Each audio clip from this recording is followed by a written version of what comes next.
যতই অত্যাচারিত হোক, যতই তারা মাজলুম হোক, প্রিয় নবী মুহাম্মদুর রাসূলুল্লাহ সাল্লাল্লাহু আলাইহি ওয়াসাল্লাম আমার আল্লাহর নবী কাতিলুল মুসলিমুন আল ইয়াহুদা ও কামা ক্বালা আলাইহিস সালাম মুহাম্মদুর রাসূলুল্লাহ সাল্লাল্লাহু আলাইহি ওয়াসাল্লাম নবী আমার জানিয়ে দিয়েছেন কিয়ামতের নিকটবর্তী সময়ে ইহুদিদের এগেইনস্টে মুসলমানরা যুদ্ধ করবে, আর ওই যুদ্ধে জয়ের টুপি আল্লাহ মুসলমানদের মাথায় পরিয়ে দিবেন। আর একটু মন খুলে বলেন, আজকে যেটা দেখছেন শুধু ফিলিস্তিনরা ইহুদিদের এগেইনস্টে লড়ছে। নবীজি বলেন তার ভবিষ্যৎবাণী, নবীর কথা সত্য না মিথ্যা? সবাই বলেন, আরো জোরে বলেন। হাদিসে এসেছে সাহাবীরা বলেছেন আস-সাদিক ওয়া হুয়া আস-সাদিক ওয়াল মাসদুক। সুবহানাল্লাহ বলেননি তো? নবীজি বলেন, নবীজি সাহাবীরা বলেন রাসূলুল্লাহ সত্যবাদী এবং সত্যবাদী হিসাবে স্বীকৃত। আবু জাহেলের মতো কাফেরও বলেছে হযরত মুহাম্মদ সত্যবাদী। সুবহানাল্লাহ বললেন না তো? আবু লাহাবের মতো কাফের, ওলীদ বিন মুগীরার মতো কাফেরও বলেছে হযরত মুহাম্মদ সাল্লাল্লাহু আলাইহি ওয়াসাল্লাম সত্যবাদী। আর তিনি যা যা বলেছেন সবকিছু আমরা চোখে দেখতে পাচ্ছি, চোখে। আর যদি আপনারা না দেখতে পান তো আমি দেখাতে পারবো। যখন একটা উদাহরণ নেন, ছোট্ট একটা উদাহরণ, তো আমি যেখানে ওয়াজ করছিলাম আমার কথা ভুলে যাইনি, আমি আমার জায়গাতে আবার কামব্যাক করছি, শুধু মাঝখানে দুটো কথা বলে নিচ্ছি। কিয়ামতের নিকটবর্তী সময়ে পৃথিবীতে দাজ্জাল আসবে, দাজ্জালের আবির্ভাব ঘটবে। কেউ কেউ বলেছে দাজ্জালের এই আবির্ভাব হওয়াটা, আবার বলছি, কেউ বলেছে যে দাজ্জালের এই আবির্ভাব হওয়াটা বাস্তবসম্মত নয়। কেন? কারণ দাজ্জাল, তাদের বক্তব্য, আমার না, দাজ্জাল অবয়ব বা দেহধারী কেউ নয়। বাংলাদেশের একটা দল আছে তারা এই বিশ্বাসটা করে, এবং আমি তাদের বক্তব্য শুনে তারপরে বলছি। ভণ্ডামিতে ওয়েস্ট বেঙ্গল যে বড্ড পিছিয়ে তা বলছি না, ভণ্ডামিতে ওয়েস্ট বেঙ্গল এখন অনেক এগিয়ে, অনেক এগিয়ে। অজনসিয়াতের নামে দেশ জুড়ে যে পরিমাণ ভণ্ডামি হচ্ছে তার তালিকা যদি স্টেজে উঠে প্রকাশ করা হয় তাহলে দেখা যাবে যে ভণ্ডামিতে ওয়েস্ট বেঙ্গলও অনেক এগিয়ে। তবে ওয়েস্ট বেঙ্গল যতই এগিয়ে থাকুক, বাংলাদেশ তার চাইতে আর এগিয়ে।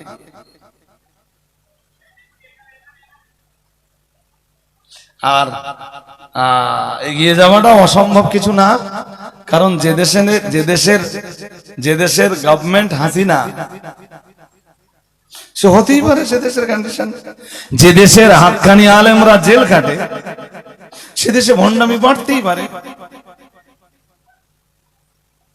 আমাদের ওয়েস্ট বেঙ্গলও কম না বলো। আমি যদি একটা একটা করে শুরু করি, এখান থেকে ফজর হয়ে যাবে, আমার আলোচনা করা শেষ হবে না। শুধু অজনসিয়াতের মজলিসে যেই ভণ্ডামিগুলো চলছে, আমার দেশের শ্রোতা সেই ভণ্ডামিগুলো শুনে তাতেই সুবহানাল্লাহ পড়তে পড়তে বাড়ি যায়।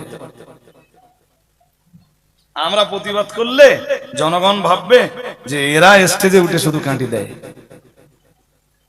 এ বলবেই। বলুন, যদি কোনো বক্তাকে দেখি, আমার আগের বা আমার পরের কোনো বক্তাকে, যে অজনসিয়াতের নামে যেটা হাদিস বলে চালানো হচ্ছে, অল ওয়ার্ল্ডের तमाम পৃথিবীর কোন হাদিসের কিতাবে সেই রকম কোন হাদিস নেই, অথচ হাদিস বলে চালানো হচ্ছে। জনগণ তাতে সুবহানাল্লাহ পড়ে বাড়ি যাচ্ছে, জনগণ বিশ্বাস করছে সেইটা হাদিস। তাহলে জনগণের ঈমান আকীদার উপরে প্রভাব পড়বে না? পড়বে না? আরে জোর করে বলেন। ফিডব্যাক প্রথম থেকে আপনাদের একদম ভালো না। ওয়াজের মজলিসে ফিডব্যাক ভালো না হলে বক্তা কথা বলতে পারে না। শ্রোতাদের ফিডব্যাক সবসময় ভালো হতে হবে, খুব ভালো হতে হবে, তাহলে বক্তার বক্তব্য সেই মজলিসে তত ভালো হবে। এখনো আমি এক্ষুনি মনে করলে আপনাকে শুনিয়ে দিতে পারবো, টোটাল 2 ঘন্টার বক্তৃতার ভিতরে যতবার বলছে রাসূলুল্লাহ বলেছেন, ততবার সে নবীর নামে মিথ্যা কথা বলছে। টোটাল 2 ঘন্টার বক্তৃতায় যতবার হাদিসের নাম করে আলোচনা করছে, ততবার জনগণের কাছে মিথ্যা কথা তুলে ধরছে। নিজের বানোয়াটি গল্প জনগণ হাদিস হিসাবে মনে করে শুনে বাড়ি যাচ্ছে। আমি যদি এখন নাম বলি, আপনি বলবেন হুজুর গীবত করছেন, তা গীবতের দায় নাই আমার উপরে চাপলো, কিন্তু বললে না হয় ধরিয়ে নিলাম গীবতের দায় আমার উপরে চাপলো না। যদি বলি এই জনগণের ঈমান আকীদা নষ্ট হবার দায়টাও তো আমার উপরে চাপবে। উপায় এই জন্য মাঝে মাঝে একদম নাম না করে বলি ফেলি, কবি নাম না করে বলি ফেলি যে এগুলো সব ভণ্ডামি। যাক, কাম ব্যাক করুন। কি বলছিলাম? আমি বলছিলাম 2-3টে নমুনা আপনারা শুনে নেন। কিয়ামতের নিকটবর্তী সময়ে পৃথিবীতে দাজ্জাল আসবে এবং দাজ্জালের এই আবির্ভাব ঘটাটা রাসূলের সহিহ হাদিস দিয়ে প্রমাণিত।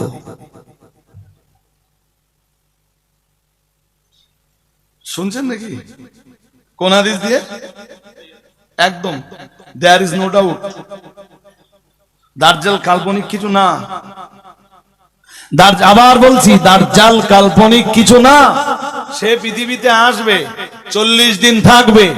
রাসূলুল্লাহ বলেন মক্কা এবং তাইবা ছাড়া অল ওয়ার্ল্ডের সব জায়গায় সে পরিভ্রমণ করবে এবং মানুষকে সে ঈমানহারা বানাবে। নাউজুবিল্লাহ। একটু জোর করে বলেন। পৃথিবীর সব নবী রাসূলুল্লাহ হাদিসে আসতেছে। আল্লাহ পাকের নবী জানিয়েছেন মা মিন নাবিয়্যিন ইল্লা ওয়াকাদ আনযারা কওমাহু ইল্লা ওয়াকাদ আনযারা কওমাহু বিদ-দাজ্জাল আও কামা ক্বালা আলাইহিস সালাম। প্রিয় নবী মুহাম্মদুর রাসূলুল্লাহ সাল্লাল্লাহু আলাইহি ওয়াসাল্লাম আল্লাহ পাকের নবী জানিয়েছেন, ও সাহাবীরা মনে রাখো, तमाम পৃথিবীর মাটিতে আমি মুহাম্মদুর রাসূলুল্লাহ সাল্লাল্লাহু আলাইহি ওয়াসাল্লাম বলছি, এমন কোন নবী রাসূলের আগমন ঘটেনি যে নবী যে রাসূল তার উম্মত দিগকে দাজ্জালের ব্যাপারে ভয় দেখায়নি। তার মানে হযরত নবী আদম আলাইহিস সালাম থেকে নিয়ে নবী আদম থেকে নিয়ে নবী ঈসা রূহুল্লাহ আলাইহিস সালাম পর্যন্ত যত নবী যত রাসূল পৃথিবীতে এসেছেন, সব নবীতে সব রাসূলে তার উম্মতদেরকে দাজ্জালের ভয়াবহতার ব্যাপারে, দাজ্জালের ফিতনার ব্যাপারে উম্মতকে ভয় দেখিয়েছেন, উম্মতকে সতর্কতার বাণী শুনিয়েছেন। সর্বশেষ আখিরি জামানার নবী মুহাম্মদুর রাসূলুল্লাহ সাল্লাল্লাহু আলাইহি ওয়াসাল্লাম বিশ্বের দরবারে দাঁড়িয়ে তিনি কিয়ামত পর্যন্ত তার আগত কিংবা অনাগত সমস্ত উম্মতের জন্যই তিনি দাজ্জালের ব্যাপারে সতর্কতার বাণী শুনিয়ে গেছেন। একটু মন খুলে বলেন। এবং আমাদের নবী বিশ্বের দরবারে দাঁড়িয়ে যত কথা বলেছেন দাজ্জালের ব্যাপারে, এত কথা পৃথিবীর কোন নবী রাসূলে বলেননি। আমি শুধু ছোট্ট একটা হাদিসকে বেছে নেব। দাজ্জাল সংক্রান্ত অনেক হাদিস এসেছে, হাদিসে আমি একটা হাদিস বেছে নিচ্ছি, যে এই হাদিসটা বয়ান করেছেন হযরত আসমা বিনতে ইয়াজিদ। ওই তো অদ যদি ক্লাস করার মতো হয় না, ও জনগণের মন উঠবে না। কারণ জনগণ একটু সুর আওয়াজ সব চায়, আর অদ যদি খানিকটা ক্লাস করানোর মতো হয়, জনগণের কখনো তাতে মন ওঠে না। হযরত আসমা বিনতে ইয়াজিদ এই হাদিসটা বয়ান করেছেন। তিনি একজন বিখ্যাত মহিলা সাহাবিয়া। সুবহানাল্লাহ বলুন। আরেকটু মন খুলে বলবেন। তিনি ছিলেন, তার লাইফ হিস্ট্রি পড়ে দেখা গেছে তিনি ছিলেন খাতিবাতুন নিসা, যার বাংলা মানে হলো মেয়েদের মুখপত্র।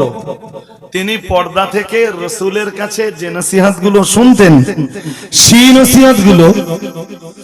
নসিহতগুলো অনুচ্চ আওয়াজে পর্দার মেয়েদেরকে তিনি আবার শুনিয়ে দিতেন। আর একটু মন খুলে বলেন, মানে আমরা অন্যভাবে বলতে পারি যে আসমা বিনতে ইয়াজিদ ছিলেন মদিনা মুনাফফারার মেয়েদের জন্য একজন বক্তা। আমার কথা বুঝতেছেন নাকি? মেয়েদের জন্য একজন, এবং অত্যন্ত সাহসিনী। ইয়ার মুখে যুদ্ধে ওনারা ছিলেন তাঁবুর ভিতরে, যুদ্ধের ময়দানের আহত সৈন্য যারা, তাদেরকে চিকিৎসা করার জন্য যেসব মেয়েরা চিকিৎসা করতেন আহত সৈনিকদের, তাদের ভিতরের একজন ছিলেন আসমা বিনতে ইয়াজিদ। যুদ্ধের কন্ডিশন যখন খুব খারাপ পরিস্থিতিতে চলে গেল, মানে মুসলমানরা বিপর্যস্ত হয়নি, তবে যুদ্ধের ময়দানে এক পর্যায়ে এসে মুসলমানদের বিপর্যস্ত হওয়ার একটা সম্ভাবনা যখন দেখা দিল, আসমা বিনতে ইয়াজিদ একটা খাটের পায়া ছাড়িয়ে নিলেন। একটা খাটের পায়া ছাড়িয়ে নিয়ে এই খাটের পায়া দিয়ে লেটিয়ে 9 জন রোমান সৈন্যকে হত্যা করে ফেললেন। আর একটু মন খুলে বলেন, যত তার জ্ঞানের বহার তত ছিলেন তিনি সাহসিনী নারী। পৃথিবীতে একজন নারী কি করতে পারেন, রাসূলের এই সাহাবিয়া হযরত আসমা বিনতে ইয়াজিদ তার এক উজ্জ্বল দৃষ্টান্ত। চলেন তো আসমা বিনতে ইয়াজিদ ওই হাদিসটা বয়ান করছেন, হাদিসটা লম্বা। উনি বলেন, কোন একবার রাসূলুল্লাহ আমার বাড়িতে এলেন, ফাযাকারাত দাজ্জালা। রসুল সাহাবীরা রসুলের মজলিসে বসে গেল, এক মজলিস বসলো, সেই মজলিসে রাসূল করিম সাল্লাল্লাহু আলাইহি ওয়াসাল্লাম দাজ্জালের বয়ান শুরু করলেন। এইটা মন দিয়ে না শুনলে আমার ওই আগের কথাটার সাথে মিলবে না। আসমা বিনতে ইয়াজিদ বলেন, রাসূল বলতে বলতে বললেন, ইন্না বাইনা ইয়াদাইহি সালাসা সিনিন। বললেন, দাজ্জাল আসার 3 বছর আগে থেকে কঠিন সিগন্যাল পাওয়া যাবে। ক বছর? জোর করে বলেন। নবীজি বললেন, সানাতুন, প্রথম বছর। তুমসিকু সামাউ সুলুসা কাতরিহা, আসমান তার বর্ষণের 1/3 বন্ধ করে দেবে। মানে আসমান থেকে যা পানি হয় 3 ভাগের 1 ভাগ বন্ধ হবে, আর 2 ভাগ পানি বর্ষণ হবে। ক বছর আগে? জোর করে বলেন। 3 বছর আগে। কতটা পানি হবে? 3 ভাগের 1 ভাগ, 3 ভাগের 2 ভাগ, 1 ভাগ আসমান বন্ধ করে দেবে। নবীজি বলেন, ওয়াল আরদু সুলুসা নাবাতিহা। আরে ভাই, এই জমিনে যেসব উদ্গত হয় এরা তো নির্ভর করে আকাশের পানির উপরে। কিসের উপরে? চাষবাস কিসে হয়? আকাশের পানিতে।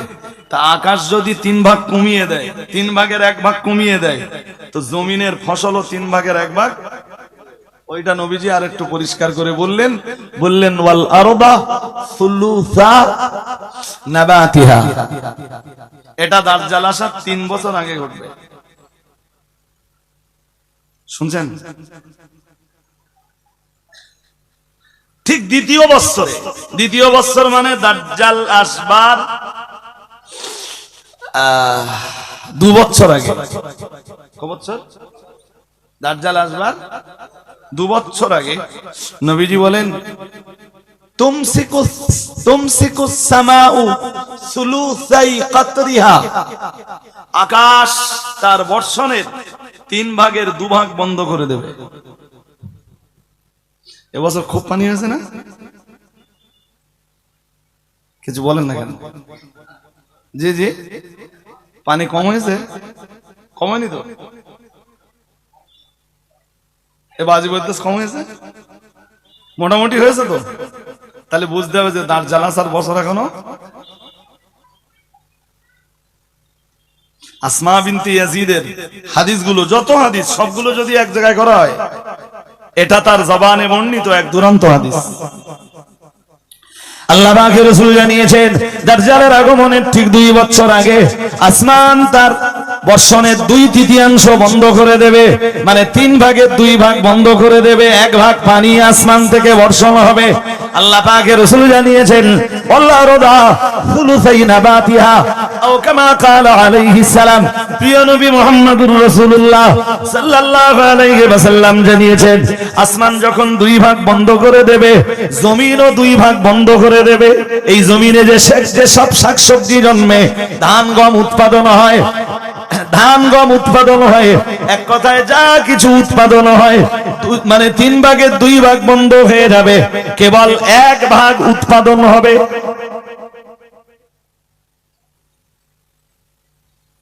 খাবারের জিনিস টানাটুনি করবে না? হ্যাঁ না কিছু বলে না? হ্যাঁ, এরপরও খুব বেশি টান পড়বে না, কারণ আগের কিছু মাল থাকবে।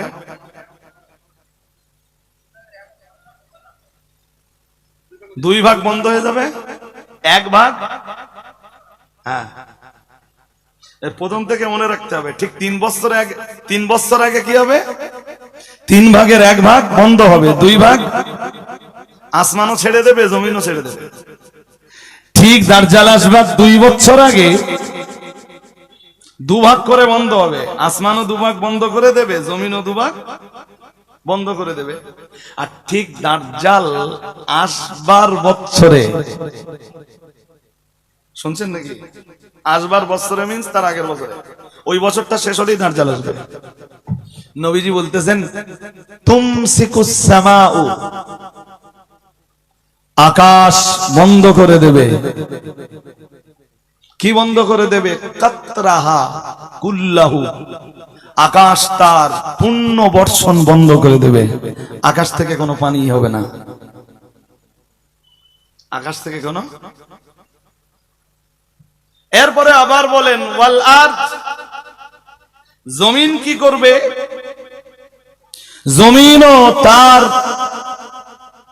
এই মানে জমিন থেকে যে জিনিসগুলো উদ্গত হয় টোটালটা বন্ধ হয়ে যাবে, কিচ্ছু হবে না, কোনো শাক সবজি কিছু। আরে আকাশ থেকে পানি না হলে জমিনে সবুজ বলে কিছু পাওয়া যায় না। সেই বছরে মানুষ কি খাবে?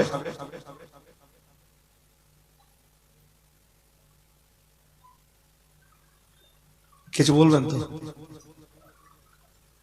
আর থাকে 3 বছর আগে থেকে তো মাল কমতেছে, দ্বিতীয় বছরে এসে আগের বছরে যা কিছু এক্সেস ছিল দ্বিতীয় বছরে এসে সেগুলো তো লেগে যাচ্ছে, আর তৃতীয় বছরে এসে আর কোনো কিছু উদ্গত হচ্ছে না। তাহলে আর মাল আছে বলে মনে হচ্ছে? আরে হ্যাঁ না বলবেন তো? আছে।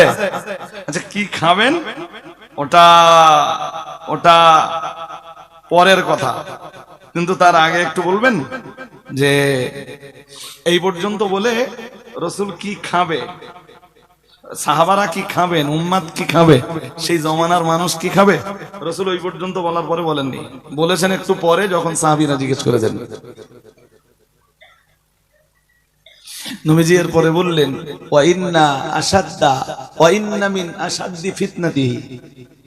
নবীজি বলেন যে এরপরে দাজ্জালের কঠিন কঠিন ফিতনা হবে, যে দাজ্জাল একজন গ্রাম্য লোকের কাছে আসবে। গ্রাম্য লোক মিন্স সদবোধ খুব বেশি নেই।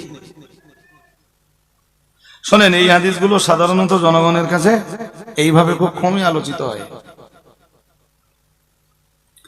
আল্লাহ পাকের রাসূল জানিয়েছেন দাজ্জাল একজন গ্রাম্য মানুষের কাছে আসবে, এসে বলবে ইন আহয়াইতু লাকা ইবিলাকা আলাস্তা তাআলামু আন্নী রাব্বুক। আল্লাহ পাকের রাসূল জানিয়েছেন দাজ্জাল গ্রাম্য এই মানুষটার কাছে এসে বলবে তোমার উট যদি আমি জিন্দা করে দেখাতে পারি তুমি আমাকে রব বলে কি বিশ্বাস করবা?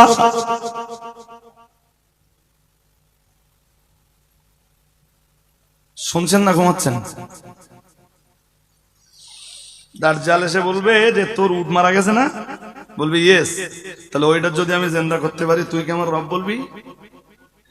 সৈন্যবাহিনীতে অনেক লোকজন থাকবে, ও তখন বলবে কেন নয়, আমার উট তো অনেকদিন আগে মারা গেছে, তো যদি আমার উটকে তুমি জিন্দা করে দিতে পারো তো আমি তোমাকে রব বলে মেনে নেব। নাউজুবিল্লাহ বলবেন না, একটু জোর করে বলেন রব শুধু কে? আরো আওয়াজ দিয়ে বলেন রব কে? আল্লাহ। আল্লাহ ছাড়া রবের যোগ্যতা কারোর ভিতরে আছে? আছে? দাজ্জাল এসে বলবে যে আমি উট জিন্দা করে দেখাবো, তুই আমাদের রব বল। ও রাজি হবে আর শয়তান রেডি থাকবে। নবীজি বলেছেন ফায়ুমাসিলু লাহু শাইতানু, নবীজি বলেন শয়তান তার উটের চেহারা ধরে ওর সামনে এসে হাজির হবে, সেই রকম তরচার তাজা, সেই রকম হিষ্ট পুষ্ট চেহারা দিয়ে ওর সামনে এসে হাজির হবে। হাদিস শরীফ বিবরণ দিয়েছে প্রিয় নবী মুহাম্মদুর রাসূলুল্লাহ সাল্লাল্লাহু আলাইহি ওয়াসাল্লাম, আমার আল্লাহর নবী জানিয়ে দিয়েছেন সুম্মা তারজুলান, এরপরে দ্বিতীয় আরেকটা লোকের কাছে আসবে, অন্য আরেকজন মানুষের কাছে আসবে, এসে বলবে ইন আহইয়াইতু লাকা আবাকা ওয়া উম্মাকা আলাস্তা তা'লামু আন্নী রাব্বুক। ও ভাইরা আমার মনে রাখুন, নবী আমার জানিয়ে দিয়েছেন দাজ্জাল অন্য আরেকজন লোকের কাছে এসে বলবে তোর আব্বা কোথায়? বলবে আমার আব্বা মারা গেছে। তোর আম্মা কোথায়? বলবে আমার আম্মা কবরে, তিনিও বিদায় নিয়েছেন। ভালো করে মাথায় রাখুন, দাজ্জাল তখন বলবে ইন আহইয়াইতু লাকা আবাকা ওয়া উম্মাকা, তোর আব্বা আর আম্মাকে যদি আমি জিন্দা করে দেখাতে পারি, আলাস্তা তা'লামু আন্নী রাব্বুক, তুই কি আমায় রব বলে স্বীকার করতে পারবি? তুই কি আমায় রব হিসাবে মেনে নিবি? প্রিয় নবী মুহাম্মদুর রাসূলুল্লাহ সাল্লাল্লাহু আলাইহি ওয়াসাল্লাম নবী আমার জানিয়ে দিয়েছেন সঙ্গে সঙ্গে লোকটা স্বীকৃতি দেবে আমার আব্বা অনেক দিন আগে বিদায় নিয়েছেন, আমার আম্মা অনেক দিন আগে বিদায় নিয়েছেন, তুমি যদি আমার আব্বা আম্মাকে জিন্দা করে আমার সামনে হাজির করাতে পারো অবশ্যই তোমায় রব বলে মেনে নেব। প্রিয় নবী মুহাম্মদুর রাসূলুল্লাহ সাল্লাল্লাহু আলাইহি ওয়াসাল্লাম নবী আমার জানিয়েছেন শয়তান তখন তার আব্বা আর আম্মার সুরত ধরে তার সামনে এসে হাজির হবে।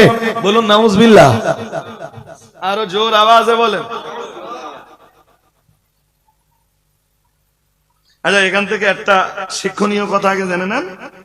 তাহলে দাজ্জালের কাজ হবে পৃথিবীতে রবের দাবি করা। কিসের দাবি করা বলেন?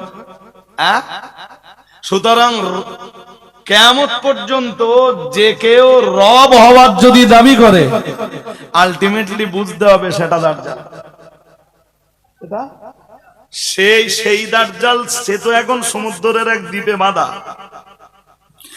রাসূল করিম সাল্লাল্লাহু আলাইহি ওয়াসাল্লামের সাহাবী হযরত তামিমুদ দারি রাদিয়াল্লাহু তাআলা আনহু, তিনি যে কোনো কারণেই হোক সামুদ্রিক এক দ্বীপে গিয়েছিলেন, দ্বীপে যে এক গুহার ভিতরে সেই দাজ্জালকে দেখে এসেছিলেন। শুনতেছেন নাকি? ওই দাজ্জালকে দেখেছেন রাসূলের একজন সাহাবী, তার নাম হযরত তামিমুদ দারি রাদিয়াল্লাহু তাআলা আনহু। জি, এই হাত দুটো এইভাবে, আর এই উপু হয়ে বসলে যে কন্ডিশন হয় ঠিক ওইভাবে পায়ের গোড়ালি সহ এই উরুর সঙ্গে শিকল দিয়ে বাঁধা, এদিকে হাত দুটো এইভাবে বাঁধা। কিয়ামতের নিকটতম সময়ে ওই গুহা থেকে দাজ্জালকে ছেড়ে দেওয়া হবে। তামিমুদ দারি যখন দাজ্জালকে দেখেছেন তখন তিনি খ্রিস্টান। কালেমা পড়ার পরে রাসূল করিম সাল্লাল্লাহু আলাইহি ওয়াসাল্লামকে সামুদ্রিক দ্বীপের সেই ইতিহাসের বর্ণনা শুনিয়েছেন। নবী বর্ণনা শুনে বললেন আমার বর্ণিত দাজ্জালের বর্ণনার সাথে তোমার বর্ণনা মিলে যায়। তাই একদিন মসজিদে নববীতে সাহাবীদেরকে বসিয়ে তামিমুদ দারির ওই টোটাল বয়ানটা রাসূলুল্লাহ সাহাবায়ে কেরামদেরকে শুনিয়ে দিলেন, যাতে মানুষ দাজ্জাল সম্বন্ধে জি একদম স্বচ্ছ আইডিয়াটা পেতে পারে। যাক, তো তামিম অনেক কথা, ওই হাদিসটা অনেক লম্বা যেটা তামিমুদ দারি থেকে আসছে পরে, সেই হাদিস আমি বলছি না, শুধু কনসেপশনটা দিচ্ছি। আমি তিনটে কথা বলবো, এই তিনটে কথাই আপনারা গুগলে সার্চ দিয়ে বার করবেন, মানে মোবাইলটাকেও ইসলামের জন্য কাজে লাগাবেন। তিন কথা। তামিমুদ্দারির সঙ্গে যেদিন দাজ্জালের দেখা হয় এবং তার দলীয় লোকদের যেদিন দেখা হয়, তার দলে ছিল 30 জন, টোটালে তারা ছিলেন 30 জন। সামুদ্রিক এক সফরে যে সমুদ্রের ঢেউ তাদেরকে নিয়ে খেলতে খেলতে ওই দ্বীপে নিয়ে নামিয়ে দেয়, আর সেই দ্বীপে দাজ্জালের সাথে দেখা হয়। তামিমুদ্দারি জিজ্ঞেস করেছিলেন বিশাল দেহি এই দাজ্জালকে দেখে, বলেছিলেন কে তুমি, তোমার পরিচয় কি? তখন সে বলল আমার পরিচয় আমি পরে দেব, একটু অপেক্ষা করো, আগে তোমরা বলো তোমাদের পরিচয় কি। তামিমুদ্দারিরা বলেছিলেন নাহনু উনাসুম মিনাল আরাব, আমরা আরবের মানুষ। কোথাকার মানুষ? তখন বিশাল দেহি গুহার ভিতরে অবস্থানরত লোকটা জিজ্ঞেস করলো, বলল তোমরা আমাকে কতগুলো খবর বলো। প্রথম খবর মুখস্থ করতে হবে। প্রথম খবর, ফাখবিরনি আন বুহাইরাতিত তাবরিয়া, তোমরা আমাকে বলো তাবরিয়া উপসাগরের কন্ডিশন কি?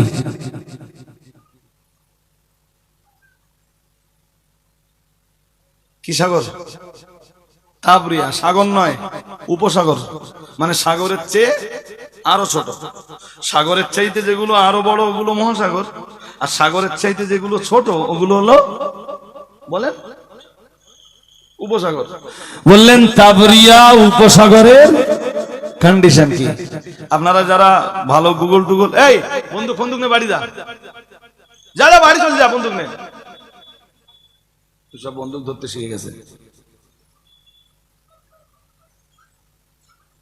যাই আমার দিকে তাকান, আমি এই যা ওয়াজ করছি ভাই, এই শান্ত ব্রেন ছাড়া কারোর ব্রেনে ঢুকবে না, গরম মস্তিষ্কেও ঢুকবে না।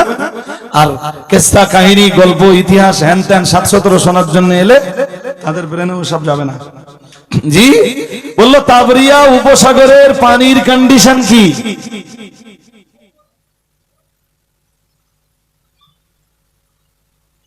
এ তো আপনারা শোনেননি কোনোদিন তাবরিয়া উপসাগরের নাম, শুনতেছেন?